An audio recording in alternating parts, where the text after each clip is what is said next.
ದೇಶಾದ್ಯಂತ ಹಿಂದೂ ಪರ ಸಂಘಟನೆಗಳು, ರಾಮ ಭಕ್ತರು ಸಂಭ್ರಮದಲ್ಲಿದ್ದಾರೆ. ನಮ್ಮ ಕರ್ನಾಟಕದಲ್ಲೂ ರಾಮೋತ್ಸವದ ಸಂಭ್ರಮ ತುಂಬಾ ಜೋರಾಗಿದೆ. ಸ್ನೇಹಿತರೆ, ನಿಮ್ಗೆಲ್ಲ ಗೊತ್ತಿರಬಹುದು, ಕರ್ನಾಟಕಕ್ಕೂ ರಾಮಾಯಣಕ್ಕೂ ದೊಡ್ಡ ನಂಟಿದೆ.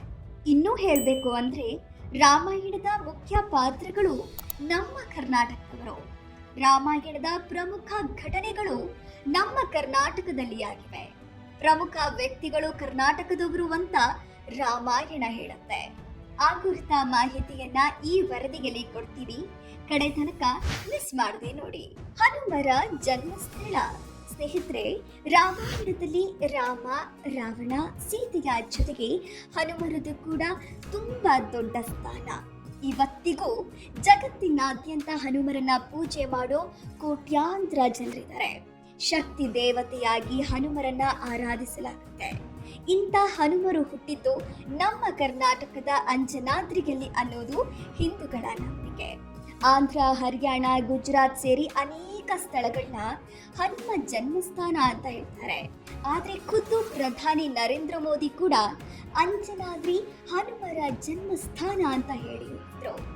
ಜೊತೆಗೆ ಈ ಮುಂಚಿನಿಂದಲೂ ಇಂಥದೊಂದು ನಂಬಿಕೆ ಈ ಭಾಗದಲ್ಲಿದೆ. ಹಂಪಿಯ ಸಮೀಪದಲ್ಲಿರುವ ಆನೆಗುಂದಿಯ ಅಂಜನಾದ್ರಿಯನ್ನ ರಾಮಾಯಣದಲ್ಲಿ ಬರುವ ಕಿಷ್ಕಿಂಧೆ ಅಂತ ಪರಿಗಣಿಸಲಾಗಿದೆ. ಕಿಷ್ಕಿಂಧೆಯ ರಾಜವಾಲಿ ಮತ್ತು ಸುಗ್ರೀವ ಕೂಡ ಇದೇ ಭಾಗದವರು ಅನ್ನೋ ನಂಬಿಕೆ ಇದೆ.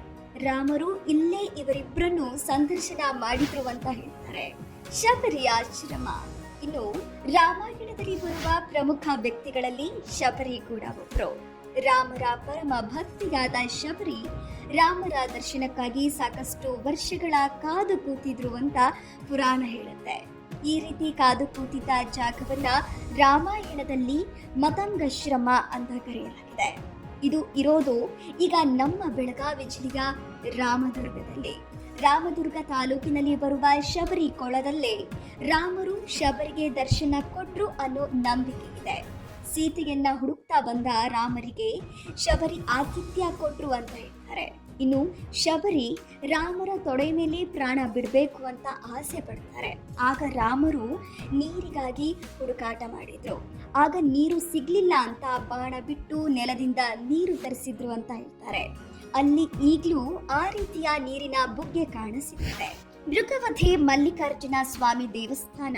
ಇನ್ನು ರಾಮಾಯಣದ ಕಥೆ ಹೇಳುವ ಇನ್ನೊಂದು ಸ್ಥಳ ಅಂದ್ರೆ ಅದು ತೀರ್ಥಹಳ್ಳಿ ಬಳಿಗಿರೋ ಮೃಗವಧೆ ಮಲ್ಲಿಕಾರ್ಜುನ ಸ್ವಾಮಿ ದೇವಸ್ಥಾನ. ಇದರ ಐತಿಹ್ಯ ಏನಂದ್ರೆ, ವನವಾಸ ಸಂದರ್ಭದಲ್ಲಿ ಮಾರೀಚ ಅನ್ನೋ ರಾಕ್ಷಸ ರಾವಣನಿಗೆ ಸಹಾಯ ಮಾಡೋಕೆ ಸೀತೆಯನ್ನ ಅಪಹರಿಸೋಕೆ ಜಿಂಕೆಯ ವೇಷದಲ್ಲಿ ಬಂದಿದ್ರು. ಆ ಬಂಗಾರದ ಜಿಂಕೆಯ ರೂಪದಲ್ಲಿ ಬಂದ ಮಾರೀಚರನ್ನ ವಧೆ ಮಾಡಿದ್ದು ಈ ಸ್ಥಳದಲ್ಲೇ ಅನ್ನೋದು ನಂಬಿಕೆ ಇದೆ. ಜೊತೆಗೆ ಇದರಿಂದ ಉಂಟಾದ ಬ್ರಹ್ಮಹತ್ಯ ದೋಷವನ್ನ ನಿವಾರಣೆ ಮಾಡಿಕೊಳ್ಳೋಕೆ ರಾಮ ಮಾರೀಚರ ದೇಹದಲ್ಲಿದ್ದ ಬಾಣವನ್ನ ಹೊರತೆಗೆದು ಬ್ರಾಹ್ಮಿ ನದಿಯ ದಂಡೆಯ ಮೇಲೆ ಶಿವಲಿಂಗವೊಂದನ್ನ ಸ್ಥಾಪಿಸಿದ್ರು. ಇದೇ ಈಗ ಮಲ್ಲಿಕಾರ್ಜುನ ದೇವಸ್ಥಾನ ಅಂತ ನಂಬಿಕೆ ಇದೆ. ಸೀತೆಮಡು. ಇನ್ನು ಮೈಸೂರು ಜಿಲ್ಲೆಯ KR ನಗರ ತಾಲೂಕಿನ ಬಳಿಯೂ ರಾಮಾಯಣಕ್ಕೆ ಸಂಬಂಧಪಟ್ಟ ನಂಬಿಕೆ ಇದೆ. ವನವಾಸದ ಸಂದರ್ಭದಲ್ಲಿ ಚೊಂಚನಕಟ್ಟೆಗೆ ಸೀತಾದೇವಿ ಸ್ನಾನ ಮಾಡೋಕೆ ಬಂದಿದ್ರು ಅಂತ ನಂಬಲಾಗಿದೆ. ಜೊತೆಗೆ ಒಂದು ಜಾಗದಲ್ಲಿ ಹಳದಿ ಮಿಶ್ರಿತ ನೀರು ಹರಿತಿದ್ದು ಅದು ಸೀತೆ ಸ್ನಾನಕ್ಕೆ ಬಳಸಿದ ಸೀಗೆಕಾಯಿ ಮತ್ತು ಅರಿಶಿನ ಅಂತ ನಂಬಲಾಗಿದೆ. ಮೇಲುಕೋಟೆ, ಧನುಷ್ಕೋಟೆ. ಇನ್ನು ದೇಶದ ಪ್ರಮುಖ ವೈಷ್ಣವ ಕ್ಷೇತ್ರವಾಗಿರೋ ಮಂಡ್ಯ ಜಿಲ್ಲೆಯ ಪಾಂಡವಪುರ ತಾಲೂಕಿನ ಮೇಲುಕೋಟೆಯಲ್ಲಿಯೂ ರಾಮರ ಕುರಿತ ಒಂದಿಷ್ಟು ನಂಬಿಕೆಗಳನ್ನ ನಾವು ಕಾಣಬಹುದು. ಇಲ್ಲಿನ ಧನುಷ್ಕೋಟಿ ಅನ್ನೋ ಕಡೆ ರಾಮರು ಬಾಣ ಬಿಟ್ಟು ನೀರು ಚಿಮ್ಮಿಸಿದ್ರು ಅಂತ ನಂಬಿಕೆ ಇದೆ. ರಾಮರು ಬಂಡೆಗೆ ಧನಸ್ಸನ್ನ ಬಿಟ್ಟು ನೀರು ಬರಿಸಿದ ಜಾಗವನ್ನ ಇವತ್ತಿಗೂ ಗುರುತಿಸಲಾಗುತ್ತೆ. ಅಲ್ಲಿ ಪೂಜೆ ಕೂಡ ನಡೆಯುತ್ತೆ. ಲಕ್ಷ್ಮಣ ತೀರ್ಥ. ಸ್ನೇಹಿತರೆ, ನಿಮಗೆ ಲಕ್ಷ್ಮಣ ತೀರ್ಥ ನದಿ ಗೊತ್ತಲ್ವಾ? ಕಾವೇರಿ ನದಿಯ ಉಪನದಿ. ಇದರ ಹಿಂದೆ ಕೂಡ ರಾಮಾಯಣದ ಐತಿಹ್ಯ ಇದೆ. ರಾವಣರು ಸೀತೆಯನ್ನ ಅಪಹರಿಸಿದ ಮೇಲೆ ರಾಮ ಲಕ್ಷ್ಮಣರಿಬ್ಬರು ಸೀತೆಯನ್ನ ಹುಡುಕೊಂಡು ಇವತ್ತಿನ ಕೊಡಗಿನ ಬ್ರಹ್ಮಗಿರಿ ಬಳಿಗೆ ಬರ್ತಾರೆ. ಆಗ ರಾಮರಿಗೆ ದಣಿವುಂಟಾಗುತ್ತೆ. ಈ ವೇಳೆ ಬಾಯಾರಿಕೆಯನ್ನು ತಪ್ಪಿಸೋಕೆ ಲಕ್ಷ್ಮಣ ತನ್ನ ಬಾಣದಿಂದ ನೀರು ಸೃಷ್ಟಿಸ್ತಾರೆ. ಆಮೇಲೆ ಅದೇ ಲಕ್ಷ್ಮಣ ತೀರ್ಥ ನದಿ ಆಯಿತು ಅನ್ನೋದು ಈ ಭಾಗದಲ್ಲಿ ನಂಬಿಕೆ ಇದೆ. ಬ್ರಹ್ಮಗಿರಿ ಬೆಟ್ಟದಲ್ಲಿ ಹುಟ್ಟುವ ಈ ಲಕ್ಷ್ಮಣ ತೀರ್ಥ ಮೈಸೂರು ಜಿಲ್ಲೆಯ ಹುಣಸೂರು ಸಮೀಪ ಕಾವೇರಿ ನದಿ ಸೇರುತ್ತೆ. ಈ ಲಕ್ಷ್ಮಣ ತೀರ್ಥ ನದಿಯಿಂದ ಇರ್ಪು ಜಲಪಾತ ರೂಪುಗೊಂಡಿದ್ದು ಇವತ್ತಿಗೂ ಸಾವಿರಾರು ಪ್ರವಾಸಿಗರನ್ನ ತನ್ನ ಕಡೆ ಸೆಳೆದಿದೆ. ಶರಾವತಿ. ಇನ್ನು ಮಲೆನಾಡಿನ ಶರಾವತಿ ನದಿ ಬಗ್ಗೆಯೂ ನಿಮಗೆ ಗೊತ್ತು. ಈ ನದಿ ಕೂಡ ರಾಮಾಯಣದ ಹಿನ್ನೆಲೆ ಹೊಂದಿದೆ. ಸೀತೆ ಜೊತೆಗೆ ರಾಮ ಅರಣ್ಯವಾಸದಲ್ಲಿದ್ದಾಗ ಈ ಭಾಗದಲ್ಲಿ ನೆಲೆಸಿದ್ರಂತೆ. ಆ ಟೈಮಲ್ಲಿ ಪೂಜೆಗೆ ಮತ್ತು ಮನೆ ಕೆಲಸಗಳಿಗೆ, ದಿನನಿತ್ಯದ ಕಾರ್ಯಗಳಿಗೆ ನೀರು ಬೇಕಾಗುತ್ತೆ ಅಂತೇಳಿ ಭೂಮಿಗೆ ಬಾಣ ಬಿಟ್ಟು ನೀರು ತೆಗೆದ್ರಂತೆ. ಈ ರೀತಿ ಅಂಬು ಅಥವಾ ಬಾಣ ಬಿಟ್ಟಾಗ ಈ ತೀರ್ಥ ಉದ್ಭವ ಆದ ಕಾರಣ ಇದಕ್ಕೆ ಅಂಬು ತೀರ್ಥ ಅಂತ ಹೆಸರು ಬಂದಿದೆ ಅನ್ನೋ ಮಾತಿದೆ. ಜೊತೆಗೆ ರಾಮರ ಶರ ಅಂದ್ರೆ ಬಾಣದಿಂದ ಹುಟ್ಟಿದ್ರಿಂದ ಈ ನದಿಗೆ ಶರಾವತಿ ಅನ್ನೋ ಹೆಸರು ಬಂತು ಅಂತ ಹೇಳ್ತಾರೆ. ಇನ್ನು ಇಲ್ಲಿರೋ ಶಿವಲಿಂಗವನ್ನ ಶ್ರೀರಾಮರು ಪೂಜಿಸ್ತಿದ್ರು ಅನ್ನೋ ಪ್ರತೀತಿ ಕೂಡ ಇದೆ. ರಾಮದೇವರ ಬೆಟ್ಟ. ರಾಮನಗರದಲ್ಲಿ ಬರುವ ರಾಮ ಬೆಟ್ಟದ ಹಿಂದೆಯೂ ರಾಮಾಯಣದ ಹಿನ್ನೆಲೆ ಹೆಸರಿದೆ. ವನವಾಸವಾದ ಟೈಮಲ್ಲಿ ರಾಮ ಲಕ್ಷ್ಮಣ ಸೀತೆಯರು ಈ ಬೆಟ್ಟಕ್ಕೆ ಬಂದಿದ್ರಂತೆ.